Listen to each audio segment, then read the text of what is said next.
Hello, everybody, and welcome to One World, One Blood Bowl 68, Speed Running Blood Bowl. Now, when you think of Blood Bowl, you don't tend to think of speed, at least I certainly don't. I wasn't aware that speed running was a thing, but I've recently become aware there are two things in life I will not achieve. They are beyond me, I cannot do them. The first, and possibly the most heart wrenching, is I will never play centre forward for Arsenal. At the grand old age I am now, I have to accept that my hopes of leading out the glorious Gooners in a title-winning charge, it's not going to happen. It's beyond me. But something else I didn't even know I possibly wanted to do, I can't do it anymore. I think the first two, three, 12 tournaments I played were as dwarves. Um, because I liked playing dwarves and I wanted a safety blanket that made me feel comfortable. So I did that. I've since played lots of other races. This coming weekend I'll play my 19th race on tabletop, and hopefully not long after that my 20th. Um, but I can't do something that these three people have done, which I find upsetting, but I'll live with it. I have coped with many, many bad things in my life, and this is one I will bear. These people with me tonight have done all of the races. So have you, probably listening, or not, or you plan to, or you'll get round to it. I might get round to it. But not only have they done all of the races, they've done them in their first 30 tournaments. I think we can describe that, and certainly they do, as speed running Blood Bowl. So, yeah, they've speed run Blood Bowl. Now, there's a lot of questions, but the first one, obviously, to ask is why? But then there's loads of other things I want to talk about. So let's meet the three people involved who are going to spend this evening with me and talk about Blood Bowl and speed running of Blood Bowl. First of all, it was all her idea, so let's talk to Jana. Hello, JanaKlar. Welcome on One World, One Blood Bowl. Hi, thank you. Thank you for the invitation. So you contacted me and said you were doing this extraordinary thing where you were going to play all the 30 races at the first 30 tournaments you ever attended. Hmm. Is that fair?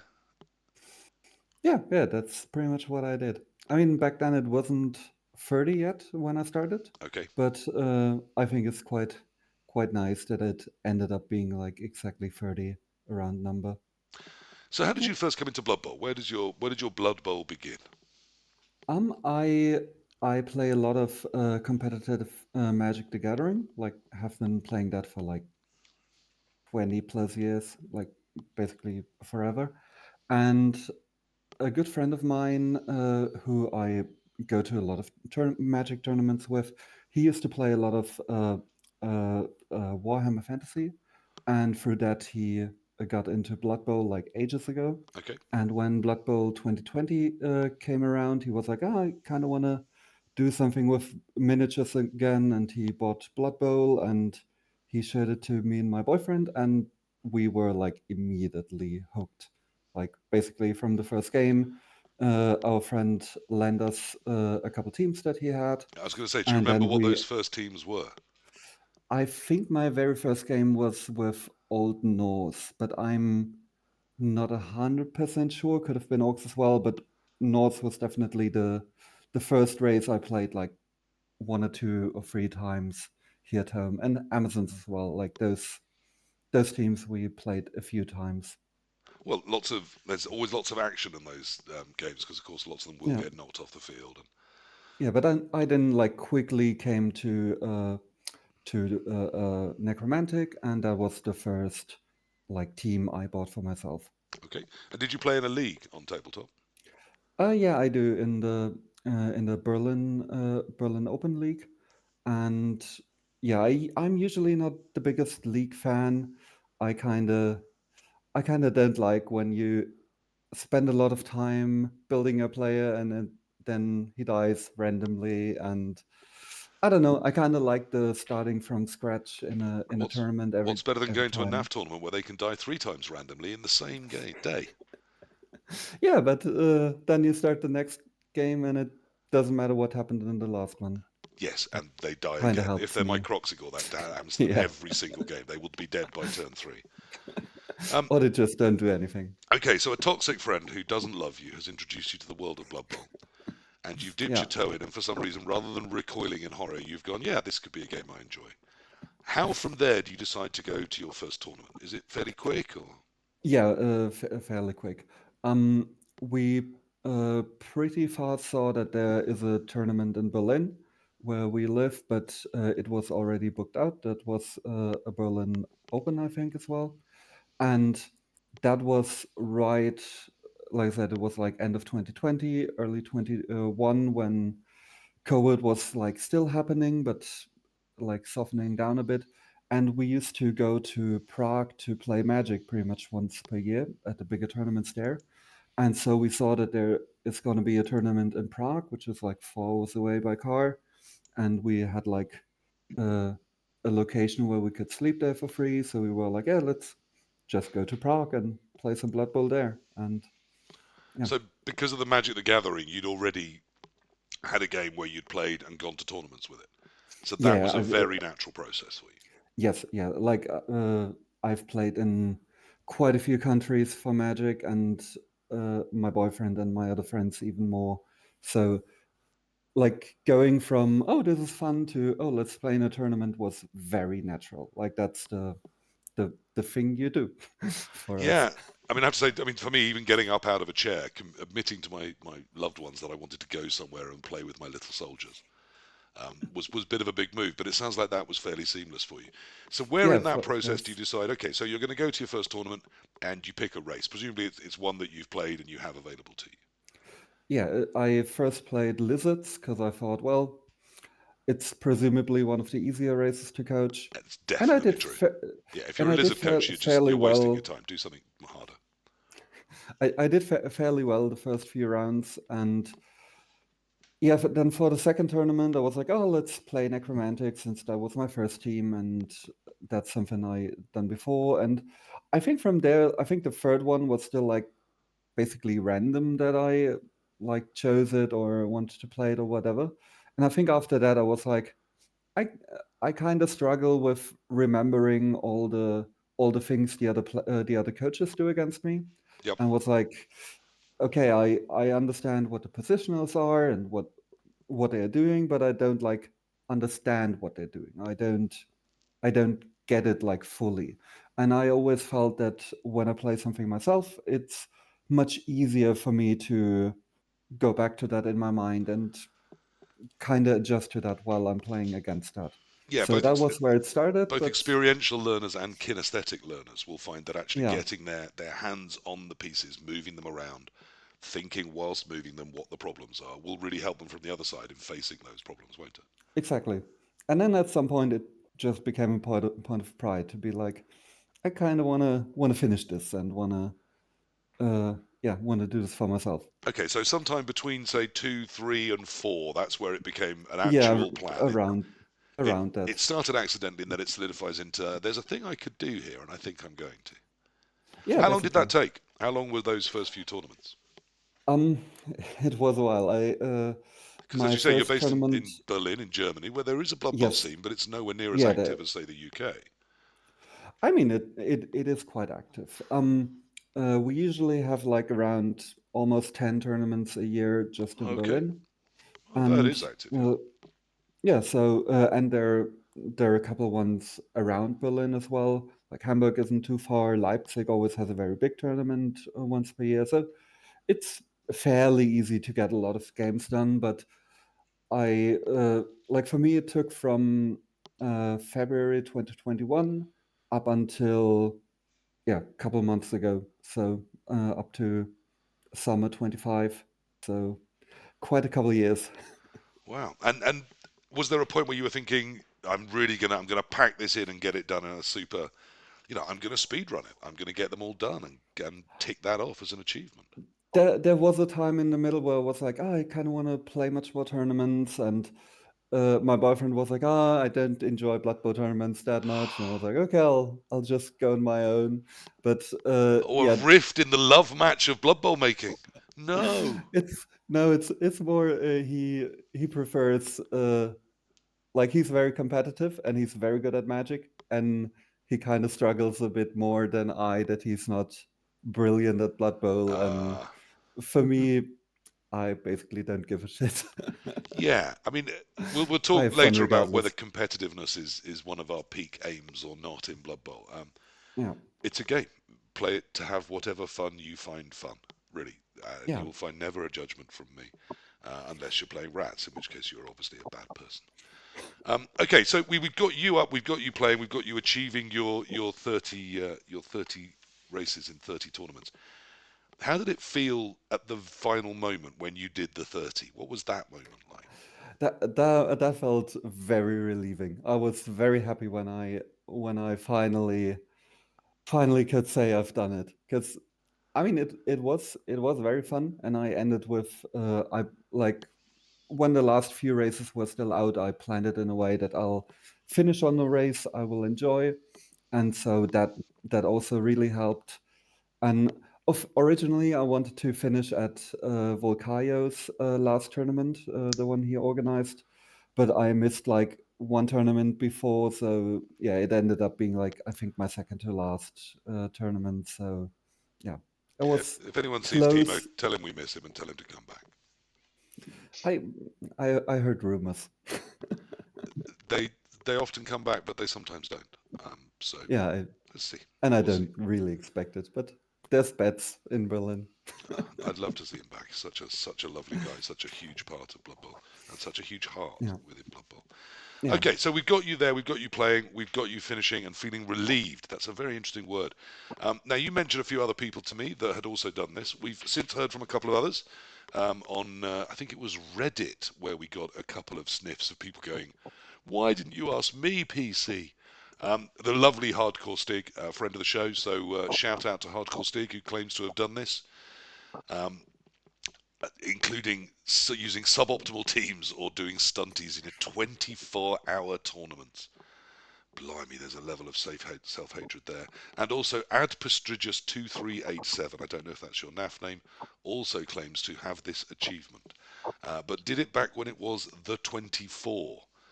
Now, I mean, obviously, just like Premier League football is when football was invented. We're only interested in 2016 onwards, aren't we? We're only interested in lots of races. We're interested in the 30 now that there's 30. But whether we started when there was less, and how that felt when suddenly they were releasing new ones and your end got further away, I do want to talk about. So you mentioned a couple of other people. Now, I think Booze is our speediest speed runner. So you yeah. I reckon you think so took as what, well. 2.5 years? You think, Jana? Yeah. I'll come to you in a No, minute, Booze. for me it was 21 to 25, so around 3.5, 3.5 to 4 four years. years. Okay, now Yeah, I heard there was a whisper on the grapevine that there's people I've missed, but someone I didn't manage to miss was Vindaloo. Hello, Vindaloo. Hello there, PC. Um, I hear that you did this. I did, I did. I should say this was like the 29 teams at the time. Okay, So like gnomes were not a thing by the point that I'd completed it, which is a bit over 2 years ago now when I finished that. okay. And how long did your run take? Well, I looked at my NAF profile just before this, and it was like a couple of weeks shy of 2 years. So Okay, so we've July. definitely we've set the bar now. Well, so if people want to try and do that, they're welcome to. Yeah. I mean, I've So got yeah, loads of the same July questions. 21 to July 23. Where did you come into Blood Bowl for? About 35 years ago, I was in a board game shop in Cambridge and I saw a second edition. Pretty much fell in love with it from the artwork and Styrofoam. stuff like that. Yeah, it was amazing times really. I picked up the big funky box set, which I still have actually, and took a bunch of time just like flicking through these rule book and like a bunch of rules. Was like I had no previous experience of tabletop gaming at that Right. sort of level, so a whole bunch of things I was trying to take in, and then encouraging other people to try and give me a game whilst they probably thought I was making up all the rules because whenever anyone asked me a question, I could never find the right page in No, the rule book and things no, like the that. rule book wasn't in any sensible order at all for a Yes, long, long time. exactly. This was definitely a thing. And so I played second edition until the point that I didn't, and I had some excursions with Living Rulebook and things over the time. The video game with BB1, 2, and 3 now, and actual NAF tournaments. Well, I'd played a league. Okay. Like I live in Bristol, which for the sake of the international audience is like in the west of England near the Wales border. I And also just moved imagine one from. of those towns in your country that really isn't very nice. Has some There nice you go. bits, but has Yes, some abject poverty. And yes, where this is all the very much true. countryside around is full of people with 6 fingers and possible gills. And that's pretty much That's Bristol. that's how we get into the sea. Yeah, Yeah. um, yeah. I just moved to Bristol from London, and I thought, for the sake of meeting some new God, that's people a in the city, downgrade. I will. Well, there you go. I mean, I don't mind Arsenal in fairness, so I think we'll get along. Um, so, for the sake of trying to get to know some people, I thought I'll see if there's a Blood Bowl league in the area, and I joined one that played fairly infrequently, and did one league that took pretty much a whole year. I played Norse. Um, the guy that was running the league sold me 4 teams, which was handy to increase the number that I had.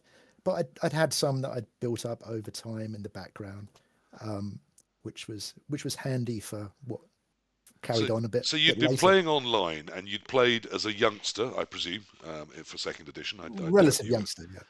And now you decided that I've been forced to leave London for a much worse life. I need to find a way of connecting with these bumpkins in this horrific town that I've been forced to live in. So I will Yeah, play sure. Blood There you Bowl. go. That's exactly what But happened. while all of this has been happening, you've been buying teams and putting them away. Are you a hobbyist? Are you a painter? I wasn't so much then.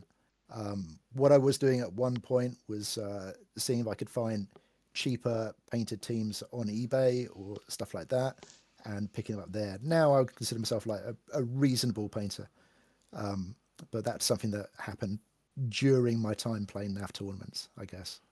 Right, we'll talk about whether that was forced or not. So obviously you meet some lovely people playing Blood Bowl in Bristol. What drove you to your They were a good first? gang, yeah. Yeah, what drove you to your first tournament, or was it one of them? Or was it It there? was no, no. By that point, the league had sort of deteriorated there. This isn't one of the ones in the main gaming shop in Bristol. It's just a informal league that I managed to join, and so six years on from then, like COVID happened, and I was indoors a fair bit, of course, and playing some Blood Bowl online, and I noticed that Blood Bowl tournaments seemed to be starting up during the COVID lockdown, and I went over to one that was actually played in a the style of a COVID bubble, where anytime the weather table changed on any of the tables, it changed for everyone in that group to mimic the effect of everyone being stuck indoors or whatever. Lovely idea if Finding fun in a one. pandemic. That's the Blood Bowl Yes, crowd. and yeah, so I took Norse along to that first tournament, with Acorn, as I remember, for even more frenzy, and I had a good time. I think I won one and lost two, which is fine by my meager standards, and they had beer, so I had some beers, and I enjoyed I enjoyed it. Yeah, it was good, and then I just carried on, as it were. You just carried on, but you didn't, because you could have gone, okay, I now learned that Acorn, we should see Acorn more because Acorn's lots of fun. That Acorn He was a is. mistake, but I've learned how to do Norse better, so at my next tournament I'll take Norse again and I'll do better. But you didn't Mm. do that, did you? I didn't know. My Think, okay, second tournament Norse was was a actually mistake, I'll do a better team. yeah. What did you pick? My second tournament was actually a sevens tournament. So whilst I did all of the teams in order, um, I I had some crisscrossing between 11s and sevens, and by the point in time that I played them all within 11s or sevens, I then completed all the ones that I'd done in sevens in 11s as well at the end. Okay, I was So going I to say, had a because if bit you've of a done all of these at mismatch sevens, we're over all the two. wasting our time here. Oh, sure, yeah. So I took Chaos Chosen to sevens, and then as a case of sheer the world must hate me, I took dwarves to an 11 game 24-hour tournament, and I Wow. did very very badly with them as well. But dwarves are sort of a team that I think you can autopilot to a certain extent. Yeah, but also the ones that if you get one positional thing wrong, which in Oh a yeah, yeah, 24-hour and tournament's likely to happen. this is what happened to me. Yeah, Yeah. um, Wow. Well, I mean, yeah. that's But that's both I brave did a bit and better foolhardy. But yes, towards the end, I guess, when yes. When other because I people just were making mistakes. Yes, yeah, and I've been on call with my job for like years and years and years, so I'm very used to like not getting a huge amount of sleep. Sure. So towards the end, it was going a bit better. So you bought your own game to the game of Blood Bowl and was You could able say to that. to surf through to the point where your stamina took you through. So at what point did it bite? You think, okay, I'm doing all the different races here. So it wasn't an idea I had at the beginning. It was just something I'd noticed that I had not repeated any teams up to that, up to, well, I hadn't. And it was probably about 8 or 9 tournaments in that I thought, well, I may as well just continue with this. It's not been a problem so far, at least. It's not been a problem, so I'll continue with it. I'll take on a Herculean and ridiculous challenge, which will force me to coach every team, even ones I don't like the look of. But yeah, why not? Let's just do that, eh? Yeah, Great. I absolutely respect that. Who needs a better reason? Um, how long did it take you? 2 years. That's a lot of yeah, tournaments just to shy of go two from years. from zero to that many tournaments. Yeah. So I mean, it was probably like north of 40 tournaments if I include sevens and Dungeon Bowl and the sort of side stuff. Yeah. So you were really bitten by the bug. Yeah. Yeah. Cool. And how did your final one feel? I mean, your Um, 29th as was then. it was actually in the same venue that I did my first ever tournament. So it was nice to kind of like go full circle. And I finished with Slan, which was a fun one to finish with, I think. Did it feel like dropping the ring in the fire at Mount Doom or something? Like you'd returned home to. Well, I knew by the point that I'd had my first game within that tournament that I'd basically done it, that it was going to be in the rankings, so long as my opponent was in the NAF database. Yeah. Yeah. Otherwise, it doesn't exist. Does the single games count, or does it have to be three? Because I know they don't count a race. If you go to a tournament and play three different races in 3 games, they don't count as Yeah, played if you on just NAF, play do they? one game, that still counts. Yeah. Okay. Um, I think in 11s, I've played Amazons in one tournament, and only one of my opponents was actually in the NAF database. So I Right. only have like one result on there. Yeah, well, Amazons are going to crop up again in a bit in terms of what was fun and what was not fun. How did it feel when Gnomes dropped then? And you completed the. And were you first to do the 29, do you think? I was the first to do the 29. I remember like as I was coming up towards the end, I popped a message off to Mike Sound 638, Yep. The and holder of I all said, secrets and records when it comes to Blood Bowl. yes, the absolute governor and an amazing, absolutely lovely guy, and messaged him and said like, hey, is there any chance you can pull off some stats and find out if anyone else has already done this? And he pulled some stats, and like there were, I think, 2 or 3 of us that were kind of close to it. But ha ha ha, you beat them. But yeah, I guess I did. But um, I think one of them, and like this is a couple years ago now, so I forget the names. But I think one of them like was going to other tournaments, but like had, I think maybe he'd already repeated some, so wasn't trying to do them all, straight from the beginning. But was like, so I was like the first person under the 2020 rules to play all of the teams as well as to do them all in order. Right. So by in order, that's what we mean. I mean, you haven't done two dwarves before you've hit the 29 or the 30. Correct, yeah. Yeah. Not in 11s at least, yeah. So there's doing it quickly. You might do all of them within, say, a year. But if you've slipped a second lot of dwarves in there, or Mm, if you've done rats at all, then people will despise you for it. But also, it may not count towards your record. When yeah. gnomes dropped, how did that feel? And how quickly Uh, did you it, think it, I've got to do gnomes at my next event? Then it felt fine. Like the next time I play an 11s tournament, quite possibly it will be gnomes. I mean, I'm playing less Blood Bowl these days in tournaments than I used to. I don't know if that's a side effect of having already gone through and like completed that little challenge that I inadvertently set for myself or not. right. Um, I just have like other things that I'm involved with at the weekends and stuff. Um, so quite possibly that'll be coming up, unless it's a team tournament or something, in which case I think it's fairer to my teammates to play something that I'm vaguely familiar with. It's all right. Gnomes are very good. Trust me. Yeah, I yeah, haven't I can coached see them, but that. I've faced them. They're right little buggers. Yeah, Okay, so Booze, we've kept you on the bench until now. Let's bring you on. So Yeah. we have Vindaloo, who was our pace setter, the first man. Couple of years, got all the races done. Jana contacted me and said, "I'm getting near. I'm very excited about this." I said, "That sounds interesting to talk about." And she said, but yeah, there's this mad bloke locally who's also doing it and is doing it in like 3 weeks. Oh. So is it true to say that you are the speed runner of speedrunners? We may have lost Booze. I just see a frozen screen. Hello. Okay, can you repeat? I said, are you the speed runner of speedrunners? The whole time it was good, but now it Yeah, at the exact moment I'm trying to talk to you, it falls apart. Brilliant. say sorry. Do you hear me? We can hear you. The vision is a bit stuttery, but Yeah. can you hear us? I hear the whole conversation, but if you want tone problems, so I can't hear what you say to me. Sorry. Okay. Well, we're getting you mostly now. I think some of the problems with the internet connection have eased.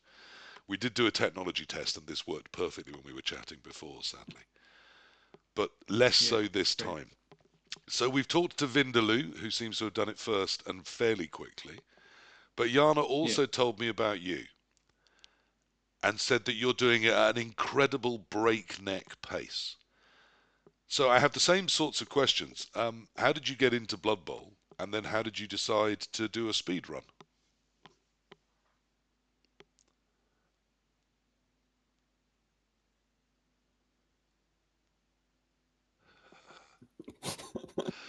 Oh, the tension is killing us. But okay. Fuck. No, unfortunately, It's the connections, it comes and goes. So how long did it take you to do 30 races? Let's just start with a simple one. Maybe I go near the Wi-Fi and try to have a better connection. That would be ideal. Yeah. Okay. For those not able to see the YouTube of this, Booze is now wandering about trying to find a better connection, and occasionally very animated, and then anytime I ask a question goes absolutely unmoving, which is obviously entirely perfect. We did do a technology check in the week, and it was all working fine. So this is a disappointment to us both. Hello, Booze. You do seem to be moving about, so that's all good. Yeah. Yes. My smartphone says has more beam now, so maybe it works better now. I don't know. Certainly we can hear you clearly now. Hopefully you can hear us. Okay. Okay, so yeah, let's go for a third time. I'm going to go with a complex question. How long did it take you to do all 30 races? I need 27 months and started with tournaments in 2023 on the Emerald Bowl in Leipzig. Right.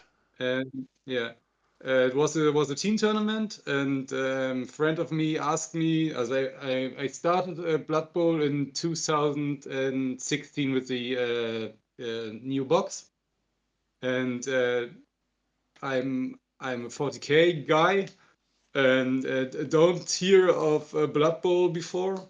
And then I see, oh, it's fantasy football and it's Warhammer, and okay, I have to try it. And it was really cool. So I bought all the teams that are available at this time and asked all my friends, hey, want to play a game? It's fantasy football. No, you don't just get to casually go past that on my show. So you played one game, you thought this is really cool, I really like this, so you bought all the teams. Yes. And that feels like a reasonable thing for you to say. Also I buy all the available GW teams. I don't know that third-party publishers or something. So before the Emerald Bowl in Leipzig, I don't know there was Slan and Tomb Kings, and never heard of these teams. Sure. It was crazy. And are you a hobbyist? Do you paint? Yeah. Right. But I only paint GW models. So I have to complete the race to 30. I bought the 4 teams that are not from GW: Tomb Kings, High Elves, Slann, and Karthros. Yeah, I I mean, had you can via eBay still put together Games Workshop versions of 3 of those, but they never released a Slan team, so that's obviously impossible. yeah, yeah. But again, I haven't the old. I don't like the old minis, and it's not my Someone should favorite. have warned me you wouldn't be here. How dare you? How dare you not like the old metal minis? They are beautiful No, things from their time, admittedly, but beautiful things nonetheless. it's not my design. It's all right. You're I young. don't You like. can be wrong. Yeah. You'll understand in time. When everything's VR and nothing's real, and you go, oh, we used to have plastic, and everyone will just look at you and go, oh yeah, granddad. You'll get it then. Okay, so you've bought all the teams. You've enjoyed Yeah. a game of Blood Bowl. You've decided you're going to paint them all. What makes you think I should start going to tournaments? Were you playing other systems? Were you already a gamer? Yeah, in 2022, I played an Age of Sigmar game with Nurgle. Nurgle is my favorite race, favorite Chaos God. I like the design of the models and the gore style. Okay. Um, and it it was too long. Also, I played 3 games on one day, and one game does take 3.5 hours. Oof. And you watch nearly half an hour to your opponent. He moves his he roll dice, and you can't do anything. So it was boring.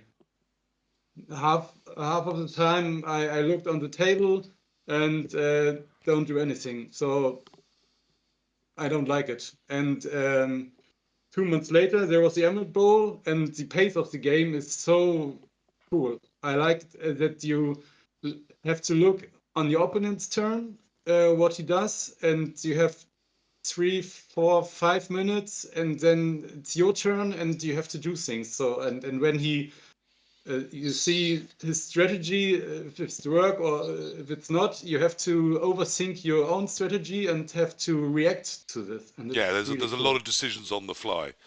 I mean, Yeah, I know some people that think Blood Bowl can still be reduced to a rule set game where what you turn up with determines the outcome, but it never will. It's always going to still be what you do, minute to minute, turn to turn, and that's what I always like.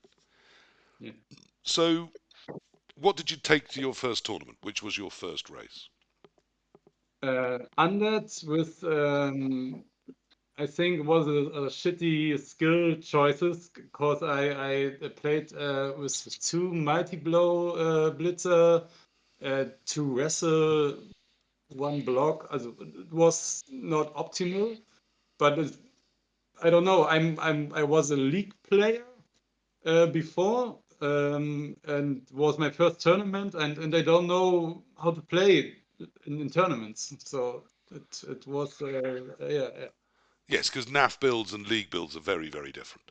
yeah, yeah, I mean, the risk sure. profile changes as well in terms of what you are going to risk and what you're not going to risk, and how you're going to try and get things done. So, at some point, was it the first tournament where you thought, "Oh, this is the Blood Bowl I want to play"?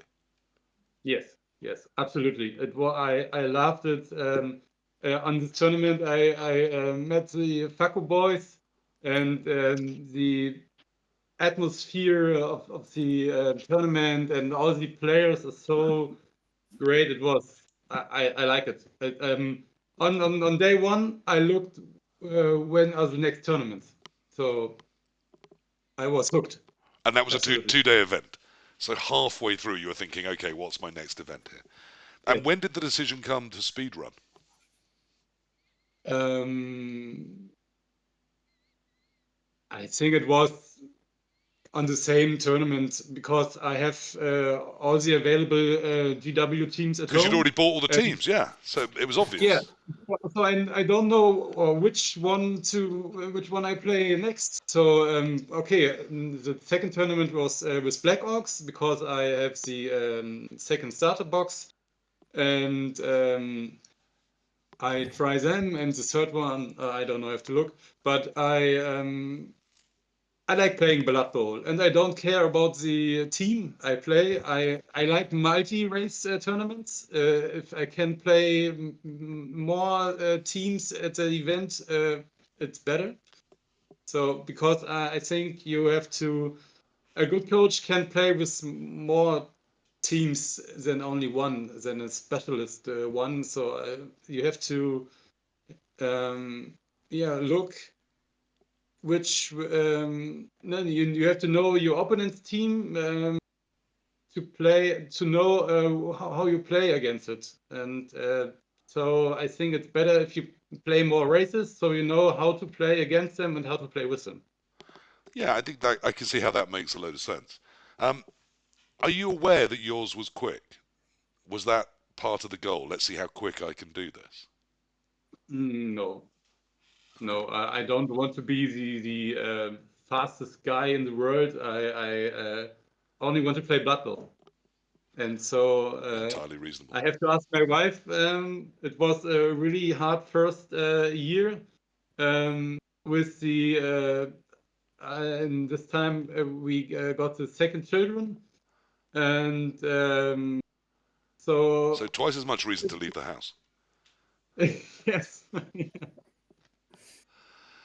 Okay, and and is your partner supportive of your quest? And totally. It's I tell her it's my it fills up my batteries. So if I'm on tournament and come back, I'm happy. It's so I can't describe it. It's I like it. After this tournament, I start with a smile in this week, and okay, don't care about the children's aggressions, and so I can smile on it, and okay, we can handle it. yeah, I think for me it sits in a similar place where I can look forward to it and think about it in off moments when I'm not doing other stuff for the week before, and then it's a day just away from everything else. You'll meet some nice people, you'll play a game. It may go well, it may go horrific, but it's completely different to everything else in life. Yeah. And whilst it's fun and important in some ways, it also just doesn't matter. And it's quite nice to care about and to have all those feelings and emotions, but know that fundamentally no one's going to die if you don't win some Blood Bowl. It's fine. Although Blood Bowl with life stakes would be interesting. That's a tournament I might be interested in going to. Okay, so we're speedrunning Blood Bowl. Now, what have we learned from it? I suppose that's the first question. Let's talk about some positives, because then I want to go to a particular comment we had on Reddit, which was the sort of aggressive version of my why question. But let's start by being nice. What did we take away from the speed running of Blood Bowl, doing 30 tournaments, 30 races, or 29? I mean, however we want to phrase it. Vindaloo, what was your big takeaway? Sure. So I'm like, Booze has already hit on something which I think I would have said, and that's that if you play with all the teams, I think it helps you to have a better understanding of how to play against them. You know, for example, that if you're playing against Tomb Kings, if you've played with them before, that you're going to struggle to pick up the ball, that Norse have shitty armor, and they're probably just as worth punching as an elf. Um, and But perhaps even beyond that, it's just turn up, have fun, enjoy yourself, um, celebrate the wins, commiserate the failures, and look forward to the next one. So there's two distinct levels there for me. I mean, I think there is a gain in having empathy for how an opponent's going to feel, not just what their challenges are, but yeah, they're going to be worried about this, or if I do this, it's going to make them feel there's a pressure and some problems, which Mhm. sometimes only having those experiences as coaches is going to give you. But also, there does seem to be a level you're talking about just relaxing and saying, just enjoy the experience, have some fun, play some Blood Bowl. Don't Yeah, over focus definitely. on the Like, result. um, yeah, if I if I was fussed about my results, I'd probably have quit this game a long time ago, right? That's Um, true for most of and us. and you can look at my profile. My results are nothing to celebrate. I have one or two second places. That's about it. And I've got more wooden spoons than that. Um, so I always look at it as like turn up and have fun and enjoy the game. Um, and that's always been my aim when I've gone to a tournament. Jana, what's been your big learnings from the speed run? Um, I I learned what kind of style of Blood Bowl I enjoy the most. Because I mean, there have been a few teams where I was like not as excited to play them as others, and I think I'm just a bad person because I enjoy a lot of the teams that a lot of people don't enjoy playing against. So I'm now like presumably an elf coach.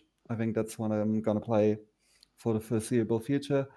I enjoyed vampires. I enjoyed Amazon. I enjoyed Skaven. So So you're a yeah, I griefer kind at heart. You like causing misery to others. That's what we're hearing here. no, I always see it as if I'm playing against someone like Volcajo, like when he still played, like a very good player. If we both play Blood Bowl, that's like technically sound, and we both do the things we're supposed to do, then I'm gonna lose because I'm not gonna be playing Blood Bowl at that level. So if I want to win and if I plan on winning or try to win, then I have to take a lot of more chances than other people. And sure, sometimes they might not work, but if I play an agility race, that sets me up for a much better like balls to the walls or the play style, which I enjoy much more because even if you fail, it's just much more fun. Or if you Okay, in so my with the last question asked, it yeah sounds like what you're saying, your big takeaway from the experience of speed running all the races is you've got a really good sense of what you enjoy about Blood Bowl, yes where yeah your fun comes, what sort of race, what sort of game you're going to try and play, because that's how you're going to yeah maximize your fun. Cool, yes completely different to Vindaloo, but interesting that the different journey has led to a completely different realization. Booze, same question, of course. What was your big learning, your big takeaway? Yeah, I think it's the same like Jana. I learned which teams I don't want to play. So it's I don't like the bonehead guys or teams where I have to roll dices to activate the minis. So it's like vampires or Chaos Renegade. Chaos Renegade was my last tournament, the 30th one, and it was my worst tournament. So because the big guys, I have so much turns where all three big guys don't do what they have to do, and so my line was open, my defense was shitty, and I was so disappointed. But yeah, now my next goal after the 30 races is a coach ranking of 150 plus with all races. Okay, And yeah, I have to you know, play you know, you could Chaos just Renegades you again. just start with that. So it's getting them all back to a positive record, basically, isn't it? Yeah, yeah. I only need three teams: Black Orcs, Renegades, and Ogres. Ogres are the third one. The Okay, same problem with Renegades. You have to okay. activate them, and Yeah, I was going to say again. I'm going to call a stop here. So we've had you say the one thing I really don't want is variance, is teams with lots of dice they need to roll to even activate or do things. And the three that you want to get above 150 are ogres, chaos renegades, and black orcs. So you're looking at boneheads, you're looking at brawlers. I mean, there's going to be a lot of those roles that you dislike in your next quest. yes, Have you thought of yeah. doing something you maybe find enjoyable and fun instead? Yes. I after I finished with Renegades, I started to playing more competitive, I think, and played with Undead, the Bowl rules, and I'm this year after Renegades, I'm on a 70% win rate, so I think it's okay. That's okay. And yeah, So do you think it's made you a better and player? yes, absolutely. So, like I said before, um, now I know each race and I know how to play with them and how to play against them. So it's better for me to, okay, I know he has 7 movement, 8 movement, dodge, block, whatever, and I know where he will stand next turn. What are his moves? Will he do a two turner, three turner? Will he move on to the other side really easy? Throw over my Yeah. players or something. So I know I'm in the head of the other coaches. Yes, I mean, truly it said, if you want to understand a person, walk a mile in their shoes. Because then, of course, you're a mile away and you've got their shoes. What are they going to do about it? But if you have that level of empathy for what the other coach is going to be seeing when they look at the board, obviously it's much easier to come up with a plan to nullify that or to think, okay, here's where the risks are going to come or the problems are going to come. It sounds like you've managed to add together what Vindaloo sort of got out of it in terms of that Zen knowledge of everything, and what Yana got out of it in terms of her desire and drive to play the things that she really enjoys. So maybe you're our big winner of the night, Booze, and that 70% win rate goes some way to proving that. Now, I think there's a lot of positives from this. It's definitely an achievement. It's definitely interesting. And I warn you that the person on Reddit who didn't like it is someone who basically doesn't seem to like me. So it's probably come from that. But we did get this lovely quote: I don't get this play all the teams thing. It makes no sense to me. I'd rather play against someone playing a team they're actually good with than someone just trying to mark a notch on their belt. You want to impress me? Win a tournament or league with all the teams. Then I'll be impressed. They won't. I warn you, that's not true. Okay? They'll find some way to reduce that as well. Um, Yana, you said you wanted to come in on this particularly, so let's start with your response. Yeah, my main thing is, well, Is fuck off. that's I'll do how, what I want. yeah, yeah, that's how I have fun. But also, I've talked to quite a few people in the Blood Bowl scene over the years, and I've heard a lot of conversations where they were like, "Oh, if I lose the first round, I feel like I wasted the whole weekend," and then they're like mentally checked out because they came there to win. And I don't know. For me, playing against someone like that, or someone who's like, who knows that they're a million times better than me and are like getting mad when they lose or when they roll bad or whatever, that's a much worse game for me to play rather than playing against someone who's just having fun. And I much rather play against someone who's there to be like, oh, I haven't played this race yet, or I wanted to play, I don't know, lizards without sauruses or whatever. I much rather play against someone who's there to have fun, or I don't know.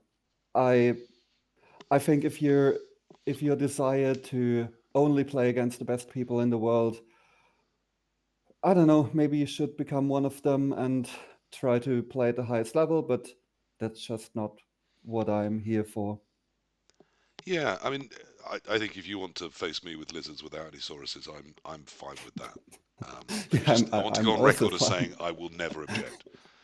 But not just because of play hardy, try to win reasons, but I mean, I fundamentally agree with you. I love going to Bromley, lovely people, rubbish rule sets there. And people that listen regularly to this show would have heard me talk up a lovely young coach called Minnie Morg. Now, Minnie Morg has a little brother who I believe games under the name Dinlow, and Dinlow doesn't yet have Minnie Morg's incredible grasp of Blood Bowl, but they do understand Blood Bowl, they play Blood Bowl, and they enjoy Blood Bowl. But Dinlow will often turn up with a roster that he just wants to kick people in the face. He wants to knock them over and foul them. And that's what Dinlow finds fun in Blood Bowl right now. And do you know what? I think anyone that sits opposite that and is upset about it has a much bigger problem than Dinlow does. I think if Dinlow's enjoying that game, then really just try and enjoy it too. You know, we're each responsible for our own fun. What we don't get to do is define how other people have fun. I think that's when it becomes really toxic. So have whatever fun you want to have. If that's to try hard, try hard. If it's to foul a lot, foul a lot. If it's to play every race within 30 tournaments, do that. But just don't go around telling everyone else that they have to have that same kind of fun, because that's just not how fun works. We're all very different people and we'll all have our fun in different ways. Um, did you feel at times you were being forced to take non-competitive races? Let's start with Booze on that, because it sounds like you're probably the try-hardiest of these three. I'm going to pop that label on you, whether you accept it or not. Did you feel you had to sometimes take a race and you thought, this race is just never going to work in this rule set, but I need to coach it? No, I don't think so. So I have so much tournaments I can or I could plan for. I played in the first year. I played 12 tournaments. Then in the second year, 15 tournaments, and so I could choose which tournament I pick the race I go for. So I think I don't have any. I haven't played any tournaments where I start with a team where I know that they don't can compete. So it was okay. Jana, have you ever sat down and thought, I'm only doing this to get the notch on the belt? This is not a competitive build? Um, I don't know. No, not really. Because similar to Booth, I also planned and I tried to always take the one that's the best one of what I have left. But there has been one tournament where I had dwarfs still open, and I really didn't want to play dwarfs. And it was a Christmas tournament at Volcaio's place, and everyone else had like weird stipulations. So we decided, okay, I have to play dwarfs, but we're gonna choose the worst build that we can. So I got a very non-competitive dwarf roster with Death Roller, and yeah, so that. But like I said, that was more a personal stipulation rather than Okay, the rules that had to be like that. down to some more just unconscionable hatred of dwarves again. Vindaloo, were you ever felt that this is the team that's handicapping me? I don't know. Like, it's an interesting, like, just talking about like the way that people have structured their decisions on when to play certain teams, and there were certainly some that I left till towards the end, like Lizard Men and also Slan, because I was looking forward to like having some good teams to play later down the run. Yeah, Right. rather than like going through and then suddenly you're left with, I don't know, Nurgle OWA or whatever, like the trickier teams that some people may suggest they are, and different people have different experiences, I'm sure. Sure. And but there was some like Chaos Chosen was one when I was definitely waiting for the right rule set, and I found one where I was able to stack skills with them. And like NAF Chaos Chosen, if you can stack block and guard or block and mighty blow, you can do some useful stuff Suddenly you've got something to with base a team clearances and around. that. Yeah, yeah. Yeah, exactly. So some of the stuff I was trying to like arrange, or sorry, like plan for the right sort of tournament for that. And then there was the one that I got completely wrong, where I the only tournament I could get to that weekend that was like practical geographically was a speed bowl tournament. So Oh, 6 games, 2 minute turns, and I took nobility. And okay. and so like I sat down in front of my opponent and said like I'm not trying to do you over, okay? Like I realize I have like counter things that I need to decide upon. So just like if there's a wrestle or a stand firm decision, anything like that, I'm just going to use it unless I say no. And if I was going to say no, I'm going to say it really quickly. Yeah. I'll say But it like as you set the block up rather than wait on a decision every time. yeah, exactly, yeah. And like I'd played a decent enough of nobility like offline by that point, enough to be able to know when to make those decisions. But yeah, I mean that tournament went very badly for me. But There's an yeah, obvious it has question to go talking bad about. for someone, right? It has to. I mean, 50% of the people are going to, lose or not have a good time. I would imagine. Yeah, That tends to be how maths works out. it's Not okay. I not have very low 100% of the standards, so time, it's but fine. yeah. It does beg an obvious question if we're talking about where we played the races and why. What was the least fun, and was it as unfun as you expected? So, which were I've asked you to have a think about what 3 races were the hardest to coach for you, and why. Who wants to give me a hard race and why it was hard? I'll do a follow on from what I was saying, if you like, Okay, just for continuancy. sure. Imperial nobility is there for me, but like I think that's my fault for the tournament that I chose to take them to. Okay, Beyond that, like all stunty teams are hard because you're playing uphill. but I have a lot of positive things that I could say about stunty teams as well. Mostly the fact that you're playing uphill. I think that's a positive, because you're going into it in a different way. Yeah, So you sort like, of go in thinking, look, even a draw here is a fantastic result, and anything good that yeah, happens is exactly, yeah, a beautiful surprise, isn't it? yeah. I think so, yeah, and I'll have further comments on gnomes like when I get round to it. So impure nobility, but like putting the stunty teams like that behave that very much different way to the side. I think along with that, I would put Nurgle, which I think is a difficult tournament team. I'll be interested what Booze's take on that is when it comes as well. OWA I kind of found okay personally. And my other one would be like pre rules update vampires, Right. which I thought were very tricky to play. So for me, nobility, Nurgle, and old school vampires, And which you is you played how them old school, did you? that's how I played it. Yeah. Wow, my sympathy for that. That must have been a horrific Yes. Yeah. experience. Jana, what were the tough ones? For me, the new school vampires were quite hard because I think one of the big reasons was playing them for the first time in a tournament with like 2 hours 15 for a round. Yeah. That can get, yeah, like people that play a lot of vampires usually get in time trouble at tournaments. I know you had an instance at Eurobowl. How dare you? And so that was for me quite tricky because I felt like there was always a path to do a big play available, and Yeah. I just had to find it. And that is sometimes quite tricky when you know there is something here, but you can't quite figure it out fast Yes, and enough. before you And decide anything else the turn, you've got to decide, is this the turn or not the turn?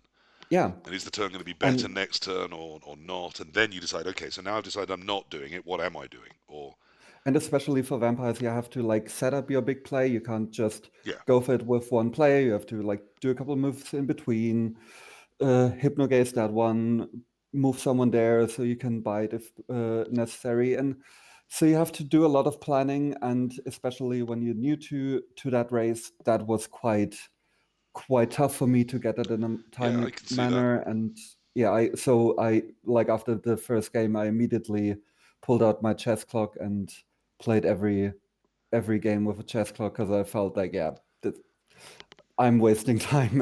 Yes, and you actually don't want to be wasting your opponent's time, do you? That if Exactly, you're any sort of decent exactly. human, that feels pretty bad. I know some people Yeah, do specifically game that way, and may yeah, they be and damned to hell. yeah, and except for that one, which was mainly the time constraints, I really didn't enjoy and didn't feel like I had a great grasp on Black Orcs. That just didn't feel great to play for me. And I think the third one is probably also Nurgle because I played Nurgle, uh, yeah, Nurgle because they're just so slow and I really did enjoy uh, the linemen, but I don't know. Nurgle felt quite tough for me. Yeah, there's a couple of London players who are incredibly good with Nurgle, Captain Oates and Bart K. Um, and they always just seem to put the beast in the right place, and its tentacles just always seem to work. And yeah, I mean, they're also now sometimes getting tiered with the stunties and getting just incredibly good packages. But there's a lot of challenge in coaching Nurgle well. But Vampire's an interesting addition to that. Black Orcs, of course, I would say it's because they're shit at Blood Bowl. But then Pete W took them to Euro Bowl and went 4-2-0 and destroyed people with them without even bothering with rerolls. So clearly he's right and we're all wrong about Black Orcs. Booze, what were the tough ones? What were the ones that you really didn't enjoy? Vampires, but not from the same problem as Jana said. I don't have time problems. I have one dice problem.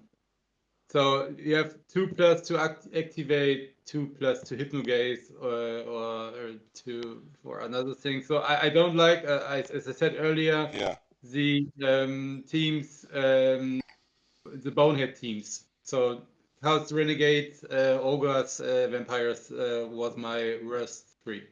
With the other teams, I can cope. If they do what I want to do, it's okay. and two dice blocks or two dice things, it's okay. But if I have to do a one die things, it's gone bad. Yes, it's I mean, clearly you want that reliability in your gaming. I sense that from you. And some teams are designed to be unstable. If that's not your thing, yes, avoid them like the plague. What was the pleasant surprise? What was the team that either you really enjoyed playing or you thought you'd hate, but it turned out were okay? So what was the little joyful one? And I am restricting you to one team that really flew out at you. Let's start with Jana. I don't think we started with you for a while.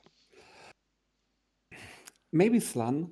I really enjoyed Slan because at first I thought Slan is gonna be much more tricky, or I mean Slan is tricky, but I thought it would be too tricky for me. But it actually was a very good tournament for me when I played them. I only drew against once again Volcayo. Seems like I'm name dropping him a lot, but yeah.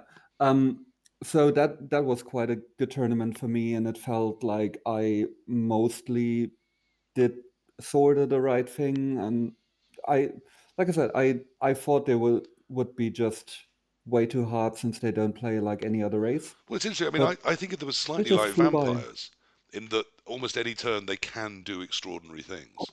So Yeah, it's finding the moment when you're going to try them and when you can maximize yeah, how likely those extraordinary things are. yeah. But other than vampires, you don't have to roll like a million dice before you Yes. can actually do the thing. You can just jump in, do a blitz, and hope for the best. And plus, the difference in AV9 plus to AV8 plus in your standard line pieces is so big. I think it's one of those differences we underestimate in Blood Bowl because the number's Yeah. only one, but because it's on a bell curve, it's a really impactful number. Um, Vindaloo, what leapt out and surprised you? What made you think, "Ooh, that was more fun than I thought"? Yeah, the supposed worst of the elf races, the Elven Union Pro Elves. Like to me, loads of fun. Um, Block step blitzers are like way trickier to deal with than people give them credit for. Um, and like I mean, like all elf teams, like they're always kind of in the game somehow with like two or three pieces left on the table. Yeah. I've had a lot of fun with them. When I played them for the second time at Ball this year, the rules pack allowed me to put like a +1 AG and Cannoneer on the thrower.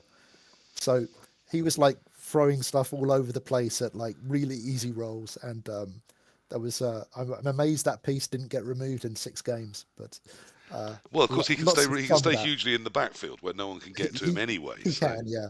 Sadly, like the rest of my team weren't on the pitch, so yeah, that's the trouble. that is the problem with onions. I mean, their offence is so powerful with the nerves of steel catchers and their speed. You Yeah, can pretty it's much a great score in two combination. turns, guaranteed. It's almost impossible to stop them. But then defending, they just fall apart, like Yes. like £2 fashion items do, um, or like the tissue of lies from a right wing party. Um, and stopping that's very tough. And of course, if you're going to turn them over, you do need to at some point choose this is the turn. And even though Mm. half my elves are going to die, we're all going to base up. We're going to go for it. We're going to pull this cage apart. And because we're elves, it'll somehow work out. Yeah, And, it's and very sometimes difficult it to does. stall with elves, I think, because Yeah, that's just more attrition that they're going to take. yeah, absolutely. Sometimes you're better off stalling by giving them the ball and stalling the game that way Mm. by their fear of you robbing it back than of you trying to, as you say, defend in dwindling numbers. Booze, Yeah. what surprised you? What was your pleasant surprise of the racial run? Um, OWA. I think on the paper they look shitty. This Armbar and Brawler and Loner 2 plus and then I played 3 games and 3-0. So I don't know. They can do things. They have a one turner. They have options with the tackle mighty blow blitzer. I play them with the tree and halflings to foul, and it's a multi tool. So I think OWA is one of the teams which played the least. from enough games, Yeah. but I think it's a good team. It surprised me that it was so good. It's I mean, I think multi-tool is a really interesting way to describe it, or like a Swiss Army penknife. It can do so many Yeah, different things. It has answers to so many problems. yeah, But its answers are paper thin, aren't they? I mean, if you lose your human blitzer, you haven't got three more. You have none more. yeah, yeah. Sure. Um, you know, That's right. if you lose one of your two dwarves, that's one of your only two dwarves. Yeah, So yes, it can do lots of things, but if you get on top of them, they can fall apart so easily. Um, yeah, but I think the hybrid teams are really interesting in that way. Renegades, I think, have a lot less, and yet they get coached a lot more. I think it's the love of the big guys. On OWA, I'm also a secret OWA lover. Tree or ogre three. for the cost, so you can have that extra fling for some fouls. Yeah, sure. I mean, ogre's more reliable, but it's just hard to turn down a tree, and it's the good trees as well, isn't it? But the ogre is it's the 2+ role, so bonehead. The three will always punch you in the face. Yeah, but So, sometimes it's just going to stay in one spot for the rest of the game. but then I have the draft troll slayer with frenzy to bring the victims to the tree. Okay, that makes sense. Sounds like there's some synergy there. So what's next? We've completed our great legendary achievement. Our mission is at an end. Do we go back to the Shire and gently get married, or do we go off into the West? It sounds like Vindaloo, you're off into the West, enjoying other things in life. Well, Bristol is the worst, yeah. Next for me, I'm going to try and finish up the rest of the teams in sevens as well. I'm certainly over half the way there, but I'm not doing them all from the beginning. I've already repeated some in this, so that's there for the taking unless someone's already done it. There are certain teams in sevens that just the this costing of the players just doesn't really work for a 600k Yeah. build. Black Orc certainly comes to mind with that. And because the tiering is all built around 11s tournaments, uh, like Dwarves are not a tier one team to me in sevens, right? No, nowhere near. You know, so um, I would hope that they look at stuff like that, um, whether that's I do done know by, one by, sevens by tournament. TOs doing packs or not. I do know one sevens tournament where the tiering was drawn up based on actual sevens results. But I think That would make sense, really yeah. often it sort of isn't. Do Mm. Bretonians lie in your future as well as gnomes? Yes, they will. Yeah, they may even happen before gnomes because I have Britannias already painted up With the six knights? with stuff that I can use for these things. Yeah, Okay. yeah. They may not necessarily have like a football aesthetic, but I can make use of stuff from a bunch of different games I have. Yeah, no one minds. If the proxies make sense, I've never come across someone that truly minds. And if you do, you're a bad person. Stop minding. Um, Jana, what's your next quest? What's next on the horizon? For me, it's getting good with elves. Because, like I said, I found elves to be kind of my thing now, and I mostly enjoy pro elves and high elves. So I think I'll play as much of them as I want to now. But I also already have a team that I painted recently because I'm that was a big part for me, just painting all the 30 teams. Right. And I recently painted one where I just really liked the sculpts, and I now probably have to take them to a tournament, so I have to play Norse again. So that I'm this time I'm not making it a hard and fast rule. So if I feel like playing something else, maybe for the models or the rule set, I will. But my default is gonna be elves, So now I'm and going to get yeah, good, is what I'm hearing. basically, because in the like while I was doing it, of course I did it to learn and to experience all Sure. of them, but after like 20, I would say you're you're not getting as much more learning out of it as the first half or the first third of the way. So after a while, I felt if I really want to get good, I should stick to like one style or one team or like I said one style. And so that's what I'm doing Oh, I now. see. So And instead of the sort of I have now empathy for people that we got from Vindaloo and Booze, you've like, no, I got that. I got that a while ago. I'm ready to go beyond that, actually. yeah, now I'm like I want to see how good I can play if I actually Yeah, play when it's not my first game of that race at the tournament, because that happened quite a few times where I was like, I never played this before. Let's see how this works. a friend of the show, Greenskin Phil, who's become quite a thing on the England scene in the last few years, is always on about reps. To the point where I often feel like turning and telling him I don't even lift, bro. But I think by reps he means repeating the same thing with a single race until you get good at it. Um, where that distance is between understanding all of the different races and maining, or I mean, I hate the term, but this idea that if you just sit in one thing, you'll get much better at it. I guess there is a level to which I agree with that. There are races I've played a lot more than others, but I also think I kind of agree that a Blood Bowl team is a Blood Bowl team. I did Yeah, once say on the show sure. that there is only one Blood Bowl. There's only one race in Blood Bowl, a Blood Bowl, the Blood Bowl race, and that all the numbers may differ, but actually you're doing the same thing no matter what the team is. And someone Yeah, for me contacted it's me and desperately said, "Oh, I think there's something really in that. What did you mean? What did you mean? I want you to explain it more because I think it's the key to something huge." And I said, "Oh, it was just a casual comment. I had no meaning behind it whatsoever, really." So I'm glad it sounded smart. And maybe it is smart. So if you can explain to me what I meant when I said there is only one Blood Bowl race, please do. Because I'm anxious to make that sound smart rather than just something I said, which it really is. But yeah, the difference between those reps, which is about saying, I'm going to do the next 20 tournaments all on elves of two types, and I'll get good at doing that.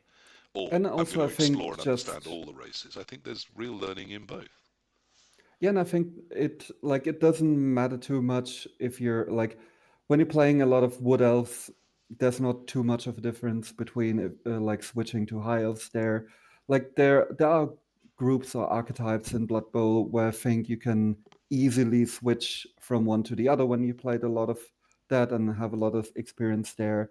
So I agree to an extent that it doesn't matter too much what you play, but in one style you can get or can become much more proficient if you stick to that style, or if that's just something that you enjoy and therefore like playing. Yeah, but I'm also a believer that there are times that pro elves will need to be the bash team, and there are times the Yeah, orcs need to be the elf team. yeah, And being able to bring those abilities to whatever the team is in front of you and go, actually, I don't care if all our dodges are 3+ or 4+. This turn we need to make those three dodges. So yeah. we're That's still a doing big it. thing. That's a big thing in Magic where you always have to ask who's the beatdown, which Yeah. basically means do I like even if I'm the controlling deck, is this the turn where I have to start becoming the aggressive one? And same with Blood Bowl, like I said, you can. I mean, if you have to start your turn dodging 4 times with a dwarf, you might be in trouble, or with a Saurus, but it can be the right call. It also might be the only way you save that game or win that game. Yeah, Um, exactly. in which case it may look stupid, but sometimes you have to do stupid. I'm a great believer in that. Booze, same thing. Um, yeah, I have a Blood Bowl bucket list, I say. And every time I have three aims, and first one is to win my first NAF trophy. Okay. And then I want to Coach have a team Amazons. over. Amazons. I played Amazons in my first year, and it was one of my worst games. I play against gnomes, not gnomes, goblins, and I have seven tries to pick up the ball on 3+, and it don't work. That's And Blood Bowl. the goblin picks up the ball on 5+, dodge away, make a touchdown. And after the kickoff, the ball lands on the line of scrimmage. I don't pick up the ball. The goblin picks the ball up, and so it was a 2-0 on my offense. And on his offense in the second half, he wins the game 3-0, and they haven't picked up the ball in the whole game. Do you So remember? Do Amazon. you remember any of your wins with that clarity? No. No, of course not. Of course you don't. It's only the losses that stay with us, isn't it? Yeah. It was Okay, so we've so. all got different goals we're going to aim for. Are all of us doing Brett's Yeah. the minute they're out, the minute we can? Yeah. The second was is one team over 200 coach rating. This I hope it will be under it. So I'm on 194, I think. Yeah, that's And doable. A good 3-game and tournament where you win all three, or 2 wins and a draw should get you there. yeah, I hope it will be on in November. There's a 2-day tournament with 6 games with Euroball rules. And yeah, the third thing I mentioned already, it was the all teams over 150. Well, I think So there, if you do make that next achievement, obviously it's important to keep setting other goals. But if you do make that achievement, please feel free to do what I do. When I got my first race over 200, I came back from the tournament, went into my living room, saw my beautiful wife, told her that I had finally got a NAF team over 200, and she fell to her knees and told me that she didn't know she could have loved me more, but in that moment she realised she did, and that it had made us as a couple so much closer and tighter, and that she felt it was a unique and wonderful moment in our history together on a match with the birth of our children. Or she couldn't have given two shits. It was definitely one of those two, and I'm struggling to remember which. But yeah, set personal goals. Just don't expect anyone else to give any kind of yeah. fuck about them. Speaking of On personal, sorry. in August, I won my first tournament, but it wasn't enough trophy one because there are only 3 games with I think eight coaches, and I won this Right. tournament. So you've won a Yeah, tournament, but not a NAF trophy tournament. Yeah, see, yeah. no one cares if you just played with your sister and your dog, and your dog didn't really understand the rules, No, and it was your multiple. sister was only there for half the time. You do actually need to turn up somewhere with 12 coaches. I think that's the number, isn't it? Or Yes. 14 if it's 4 games or 6 games, or it might Yeah. be less if it's So anyway. it, It might, I might came back someone home. will know, and I'm wrong. I think it's 12 if it's 2 days or 4 games, but I think if it's 3 games, it has to be 16 maybe. I don't know. 3 games. I need 4 games with 12 coaches and 3 games with 24, I think. Okay, yes, 20, Um, yeah, 24 and 12. I think you're right. yeah, yeah. But I won the tournament, and then I came home and asked my wife if she ever slept with a tournament winner, and she said no. So And that's remained the well, case since, hasn't it? She was so disgusted at this investment of your time and energy that she now yeah, sleeps in a different room. Yeah. Um, it doesn't change the world, but it can change your world, just to achieve something. Now, I was joking about this a lot, that I can't do this, and I can't. Um, Other people could. Perhaps there is someone out there who's only played a tournament or 2 tournaments, or has never set foot in a tournament before, but now might be tempted to. Should this be something they go for? You've all talked about, there's been dark hints that in the early 20s you were doing it because you thought you were going to do it, rather than for some great love of your achievement. Was it worth it? Would you recommend it to someone? Uh, yes. okay, Booze? Yes. Why? Why would someone fairly new to the tournament scene set out to do this? Um, it's it's great. I like it's playing Blood Bowl and playing with all teams is was an experience I don't want to miss. You don't have to be play this in your first 30 tournaments. However, you need 60, 100, 200 tournaments, but you have to play all races. So I have I don't know if you know Spielmacher.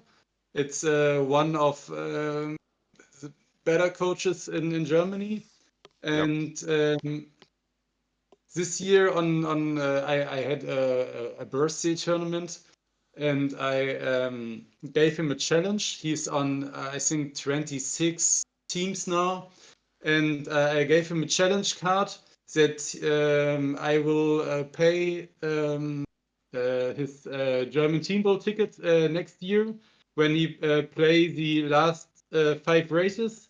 and win a tournament with one of them. Are there any good ones left? Yeah, vampires, They are. gnomes. Job done. I don't know which are the other three, but I think vampires versus rule set will be an easy win. Yeah, with either of those, if the right rule set comes along, it could be done. That's for sure. Jana, would you advise someone to do this? Should someone out there listening in the world of Blood Bowl podcasts, that dense forest of dice stories, should they be thinking, I'm going to go to tournaments and play all the races? This sounds fun. I mean, it certainly isn't for everybody, but if you enjoy a long-term challenge, or if you need this as a goal to kick you in the butt to finish painting that one team, then I can absolutely recommend it. I had fun at every tournament I went to, even the teams who I wasn't looking forward to, like OWA. I was very surprised as well, or Goblins, where I got pitch cleared. I had a blast. And so if you enjoy the variety sort of thing, and if you like a personal challenge that isn't too much reliant on performing well or rolling perfect dice or whatever, then I can certainly, like, for me it was a hell of a fun. Vindaloo, same question, of course. Should somebody new set out upon this journey? Sure, why not? So long as it doesn't become a burden for people and they're enjoying it along the route to doing so, then great. Even if you don't have the teams, you'll probably in the course of those tournaments encounter someone that will lend you a team that you're missing. Yeah, that's what I was going to ask which next. can save a whole amount of time with painting or buying stuff or gluing together the silly sprues and stuff. I mean, let's roll straight into that, because that was the next area I was going. Booze is coming back, so he'll hear this now. How did you also source all of these teams? Did you paint them all, or, I mean, it sounds like Booze did, or has a small army of helpers locked in his cellar that he forces to paint the endless collection of miniatures he brings back on a daily basis? Did you borrow plenty? Did you paint them all? Do you now have 30 races? For me, yeah, I have I have 30. I haven't got the gnomes painted yet. But yeah, they've all been my teams that I've played with at tournaments.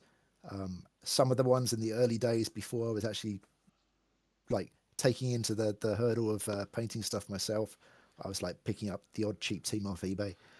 And like this is like It's a when habit I have.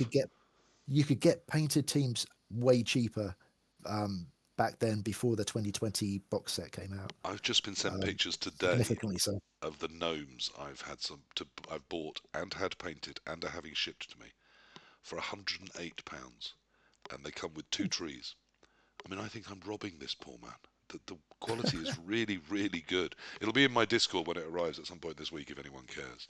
But it's just, it's ridiculous. I'm happy to name them. They're called Killer Frog, and they paint for ludicrously cheap amounts of money. And I just wanted a set of gnomes done, and I thought, okay, I'm going to, rather than blackmail a mate into it, I'm going to actually pay for once. And yeah, 108 quid. It's ridiculous. That's just absurd value. Yeah. If you look at the prices that some painted teams go for on the bay these days, you know, you're looking at a order of 4 to 5 times that in some cases. Yeah. And even you know, if you don't have loads of money to spend, you can certainly pick up most races for 150, ready painted, ready to go, and sometimes well under 100 if you're lucky. Your mileage may vary, of course. Jana, same question. Did you paint them all? Do you now own all the races? Yes, that was like one of the biggest parts for me as well, to paint them, because that was also why I wanted to get into a miniatures game, because I really enjoyed painting. And for me, part of the stipulation was that I had to play with the team I painted myself. Right. And so We're doing I something think, quite difficult. Let's make it harder. yeah, I just like, to me the deadline really helped. Like, knowing, okay, I have to be done by next week Sunday. That really helped for me getting like the last 2 positionals done, or the third and fourth lino that I'm not gonna field in the beginning, or I don't know. And to now I have at least 30. I have painted another one as well, so I'm at like, my first team is doubled, but my boyfriend also has like 8 or 9 teams. So I think between us But he's way more not good than enough and needed. doesn't win enough. He actually won twice, Well, and there we are. no enough trophy, and he actually won the same tournament 2 years in a row. Excellent. And one time I lost against him in the final, which was quite Oh, that quite must have fun been a as well. tense evening. But I mean, I played Ogres with no rerolls, and Right, my ball carrier's going to run up here. He best be all right. I mean, You know it what I'm was saying? Griff. It was Ogres with Griff, so So it was sort of like Blood Bowl, but not quite. yeah. No, but I bought a 3D printer after I don't know after I had like a couple teams, and so that really helped with sourcing all the teams, because I have a hard drive of I don't know how many teams. I have multiple lists to see what I exactly have. So every time I wanted to play a race, I just looked at my hard drive and was like, okay, what do I have? What do I like? Printed them, and then pulled out my airbrush, base coated all of them, and painted them in over a couple of weeks or a week or days or however time I had left. I don't know if you noticed, I was listening, I promise, but I was also watching Booze's hands. And his distraction technique with his pen suddenly went into absolute overdrive. Yes, she 3D printed non-Games Workshop teams, Booze, and she calls that playing Blood Bowl. I presume you now have at least 30 sets of Games Workshop teams, all painted to a high standard, that you've played in tournaments. Not high standard, but yeah, I have all GW teams. Do you I buy two have all, boxes for the one where you need the extra things?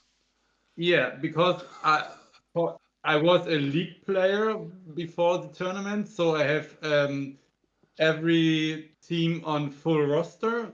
I have on undead, I have 8 skeletons and 8 zombies. Of course you do. You madman. I think I have 8 trees and 12 ogres painted. Um, yeah, and all the star players. I have all the dices. I'm sorry, I'm a bitch of GW. Well, and long may they continue to make huge amounts of money off you, so that the game I love stays alive and is supported. Every system needs a whale. So, brilliant.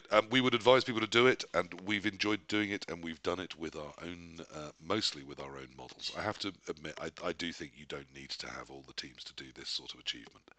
I think if you wire into your local scene, anyone will lend you a race. For any tournament, just about. I've never heard anyone say no to that. If they've got one available, they will bring it, they will lend it, and you can coach it. If you I'm want to, regularly lending teams. yeah, me too. And if you want The- to add in, I'm yeah. going to paint and make all my own teams and then play with them, then sure, make your life harder. Go for it. Go you. But yeah, I won't be. I still don't paint. Um, What have we not talked about that we should? I think we should start wrapping this up. So, what hasn't been mentioned to do with the speed running? I mean, obviously you can't do it again, but would it tempt you to say, pick a new X date and try and get the 30 in order within a tighter period, or is it all about other horizons? What have we not talked about, Booze? Anything we've not covered so far? No, I don't. I don't want to repeat this speed run, but I would spread my teams over the tournaments.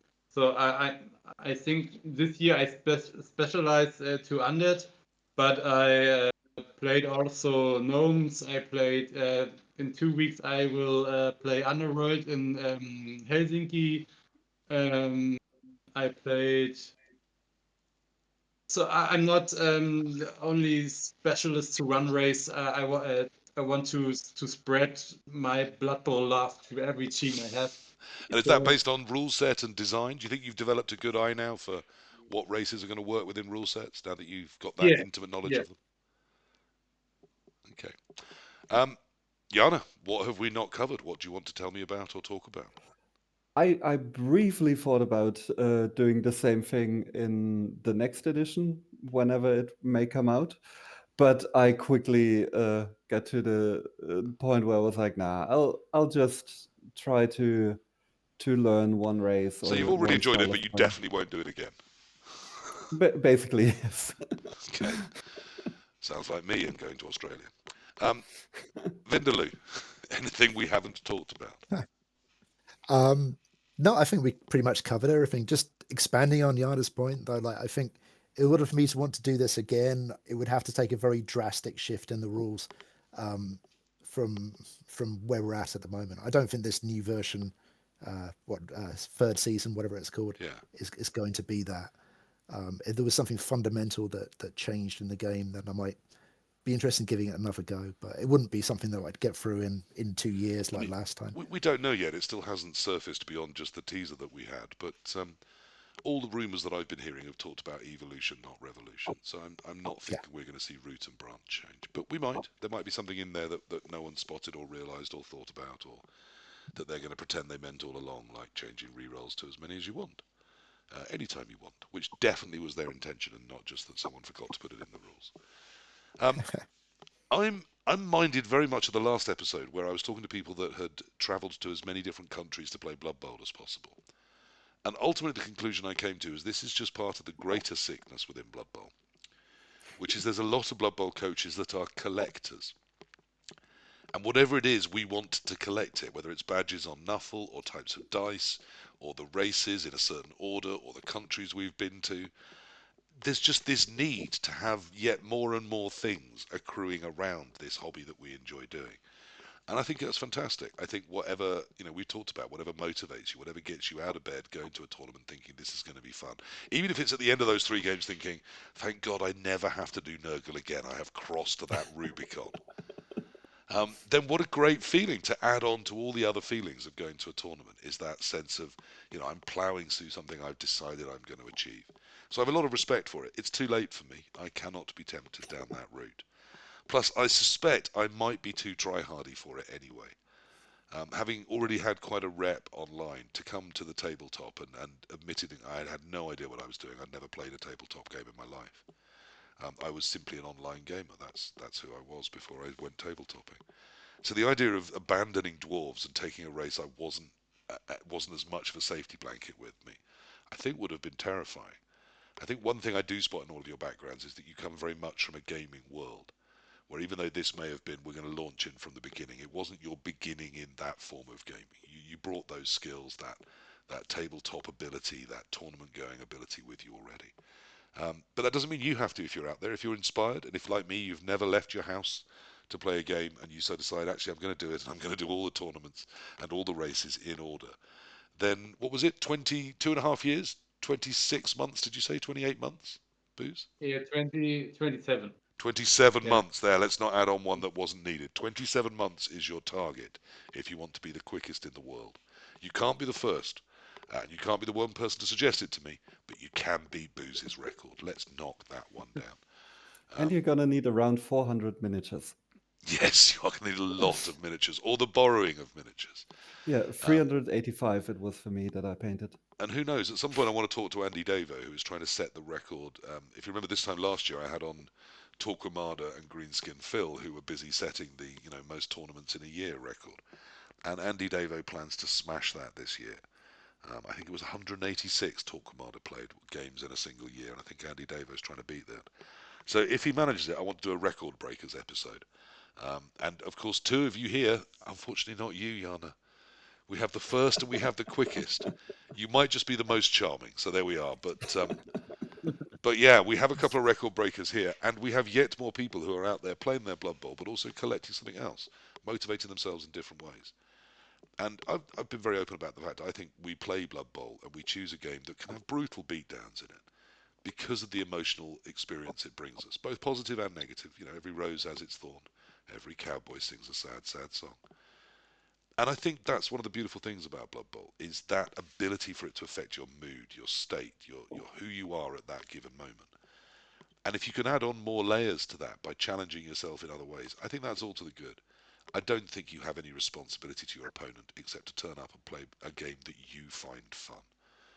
And I think they'll have a much more fun if you're enjoying yourself than if you're, trying to be as relentlessly try hard as you possibly can be in every given situation. I'm also not sure the two things are mutually exclusive, so I don't think we should let one particularly bothered and triggered Redditor worry us. That's all I wanted to say for tonight, so I think that's this subject covered. I'll see you again in a couple of weeks. We've got some other ones that are just struggling to get right over the line and find a scheduling moment. So I've got a couple of other things that I can do at very short notice. It might be we're dropping those in. I am still trying to get the Blood Bowl quiz happening. Could well be that that's next. I want to do a pub quiz as a podcast. Not sure anyone's done that before, so I want to do that.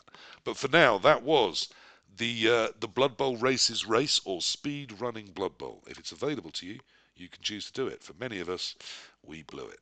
Everyone wave and say goodbye. Gives me a nice easy point to find in the Reddit. Thank you all for coming on. That was One World, One Blood Bowl number 68. Thank you for your time.